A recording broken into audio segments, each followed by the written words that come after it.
these contradictions of imperialism fall hard on all youth, they fall hardest on the youth of the most oppressed, least privileged sections of the working class. Clearly, these youths have the greatest material base for struggle.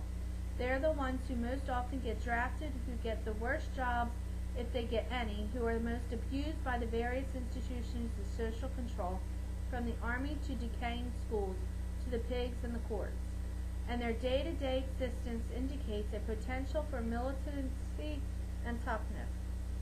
They are the people whom we can reach, who at this stage are most ready to engage in militant revolutionary struggle. The point of the revolutionary youth movement strategy is to move from a predominant student elite base to more oppressed, less privileged working class youth as a way of deepening and expanding the revolutionary youth movement. Not of giving up what we have gained, not giving up our old car for a new Dodge. This is part of a strategy to reach the entire working class to engage in struggle against imperialism. Moving from more privileged sections of white working class youth to more oppressed sections to the entire working class as a whole, including, importantly, what has classically been called the industrial proletariat. But this should not be taken to mean that there is a magic moment after we reach a certain percentage of the working class when all of a sudden we become a working class movement. We are already that if we put forward internationalist proletarian politics. We also don't have to wait to become a revolutionary force. We must be a self-conscious revolutionary force from the beginning, not be a movement which takes issues to some mystical group, the people, who will make the revolution. We must be a revolutionary movement of people understanding the necessity to reach more people, all working people, as we make the revolution. The above arguments make it clear that it is both important and possible to reach young people wherever they are, not only in the shops, but also in the schools, in the army, and in the streets, so as to recruit them to fight on the side of the oppressed peoples of the world. Young people will be part of the International Liberation Army.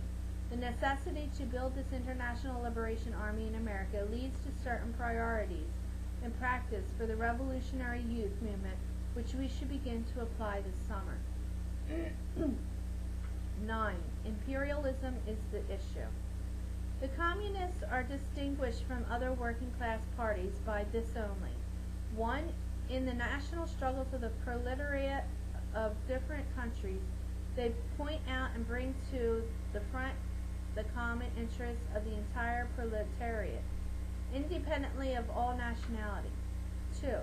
In the various stages of development which the struggle of the working class against the bourgeoisie has to pass through, they always and everywhere represent the interests of the movement as a whole. Communist Manifesto. How do we reach youth? What kinds of struggles do we build? How do we make a revolution? What we have tried to lay out so far is the political content of the consciousness which we want to extend and develop as a mass consciousness, the necessity to build our power as part of the whole international revolution, to smash the state power of the imperialists and build socialism. Besides consciousness of this task, we must involve masses of people in accomplishing it. Yet we are faced with a situation in which almost all the people whose interests are served by these goals and who should be or even are sympathetic to revolution neither understand the specific tasks involved in making a revolution nor participate in accomplishing them. On the whole, people don't join revolutions just because revolutionaries tell them to. The oppression of the system affects people in particular ways, and the development of political consciousness and participation begins with particular problems, which turn into issues and struggles.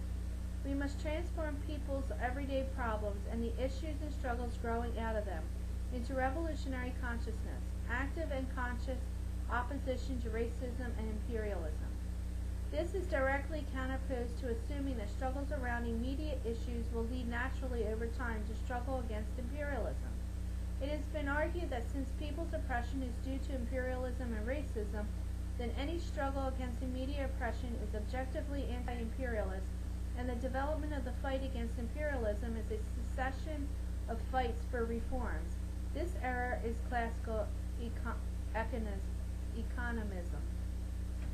A variant of this argument admits that this position is often wrong, but suggests that since imperialism is collapsing at this time, fights for reforms become objectively anti-imperialist. At this stage of imperialism, there obviously will be more and more struggles for the improvement of material conditions, but that is no guarantee of increasing internationalist proletarian consciousness. On the one hand, if we, as revolutionaries, are capable of understanding the necessity to smash imperialism and build socialism, then the masses of people who we want to fight along with us are capable of that understanding.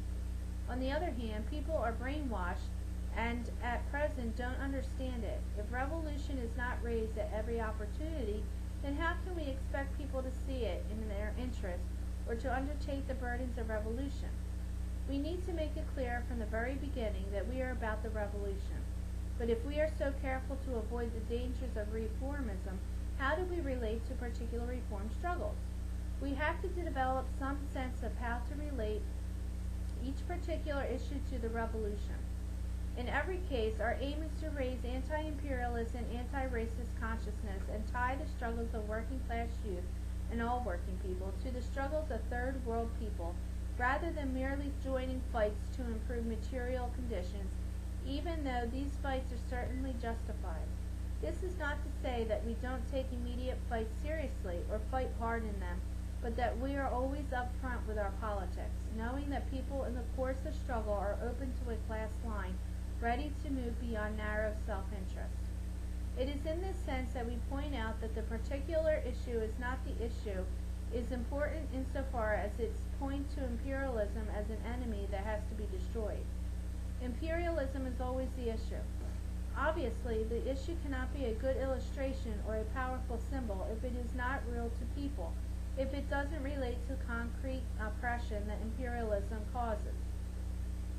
People have to be, and are being, hurt in some material way to understand the evils of imperialism, but what we must stress is the systematic nature of oppression and the way in which a single manifestation of imperialism makes clear its fundamental nature. At Columbia, it was not the gym, in particular, which was important in the struggle, but the way in which the gym represented, to the people of Harlem and Columbia's imperialist invasion of the black colony. Or at Berkeley, though people no doubt needed a park, as much, however, as many other things, what made the struggle so important was that people at all levels of militancy consciously saw themselves attacking private property and the power of the state. And the Richmond oil strike was exciting because the militant fight for improvement of material conditions was part and parcel of an attack on international monopoly capital. The numbers and militancy of people mobilized for these struggles has consistently surprised the left and pointed to the potential power of a class-conscious mass movement.